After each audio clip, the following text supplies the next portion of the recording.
The death toll from Wednesday's building collapse in Bangladesh continues to climb, but rescue workers are still at the site looking for survivors. Pachari Raksawang in Bangkok is following the story. Pachari, good evening. Good evening, Jean. Rescuers in Bangladesh have worked for more than a day to try to find survivors. They're picking through the rubble at the site outside the capital, Dhaka. Local media say the death toll from the disaster currently stands at 191. More than 1,000 others have been injured. Soldiers and firefighters are trying to free those trapped under the rubble of the 8-story commercial building.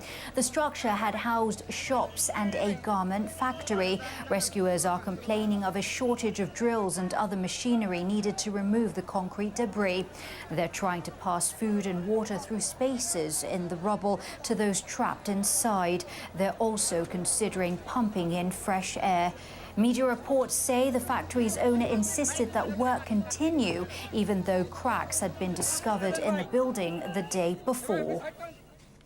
We did not want to go to the factory, but the management forced us to go, saying there was no problem.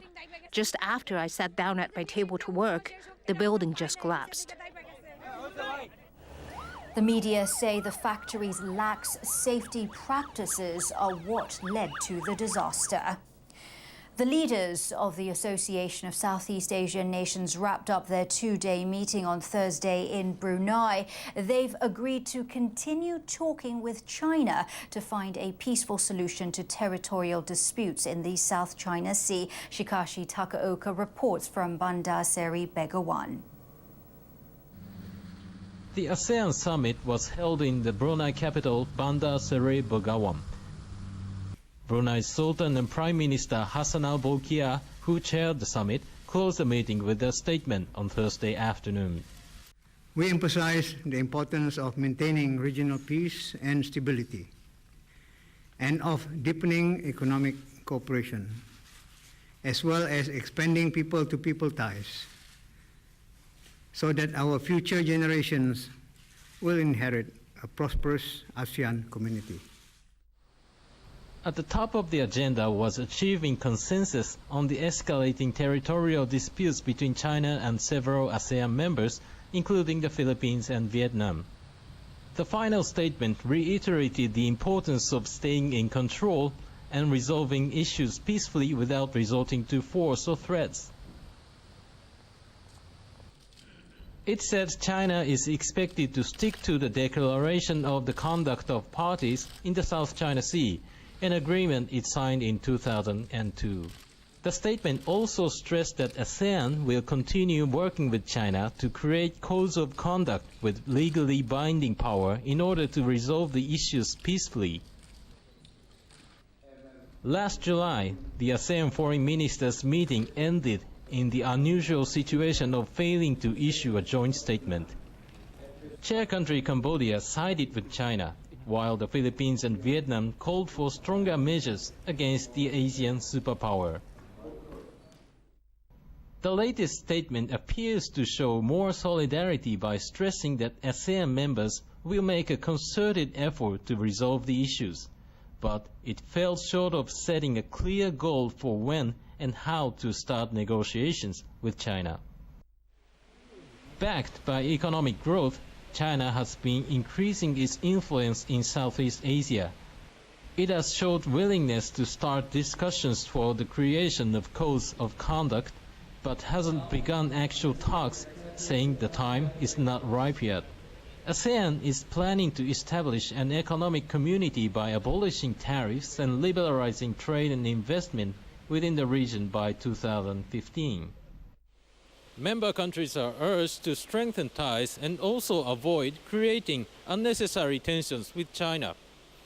The statement reveals the dilemma faced by chair country Brunei to balance the ASEAN nations' intentions against the superpower China. Shikashi Takaoka, NHK World, Bandar Seri Begawan. The World Health Organization marked World Malaria Day on Thursday by announcing emergency measures to stop the spread of drug-resistant malaria. The new strain of the mosquito-borne disease has been increasingly found in the basin of the Mekong River. The WHO announced the new measures at a conference in the Cambodian capital Phnom Penh. The move aims to tackle the heightened threat of malaria resistant to drugs normally used to treat the disease. The organization said it will distribute rapid test kits to diagnose infections in their early stages and mosquito nets in the 4 countries where cases have already been reported, namely Cambodia, Myanmar, Thailand and Vietnam. It will also set up emergency headquarters in Phnom Penh and ask for the cooperation of all governments in the area. Every year, more than 600,000 people die from malaria around the world, particularly in Africa. The WHO stressed the importance of preventing an epidemic, saying that if drug-resistant malaria spreads to Africa, the damage will be immeasurable. Thousands of Myanmar's Rohingya Muslims are currently in Thailand, having fled sectarian violence in their homeland. But things there are not turning out as they may have hoped. Instead of finding safety, the refugees now face being expelled when their permission to stay expires in the next few months. NHK World Soichiro Tanizawa has the story. The Thai authorities have stepped up patrols in the south of the country. They are enforcing the so-called Helpon policy, which aims to stem the influx of Rohingyas by providing food and water for the boat people, then forcing them back out to sea and away from Thai waters. What we are doing is based on humanitarian principles. Seriously, we can't permit them to stay on Thai soil. We feel bad if someone visits our home suddenly, right? The Rohingyas came without an invitation, so we need to see whether they will cause harm to our homeland or not. It was silently abandoned at this fishing village. This is the boat the Rohingyas were riding in. There must have been many tense moments on the rough seas in this rickety, old vessel. They spent almost 3 weeks at sea without adequate food or water.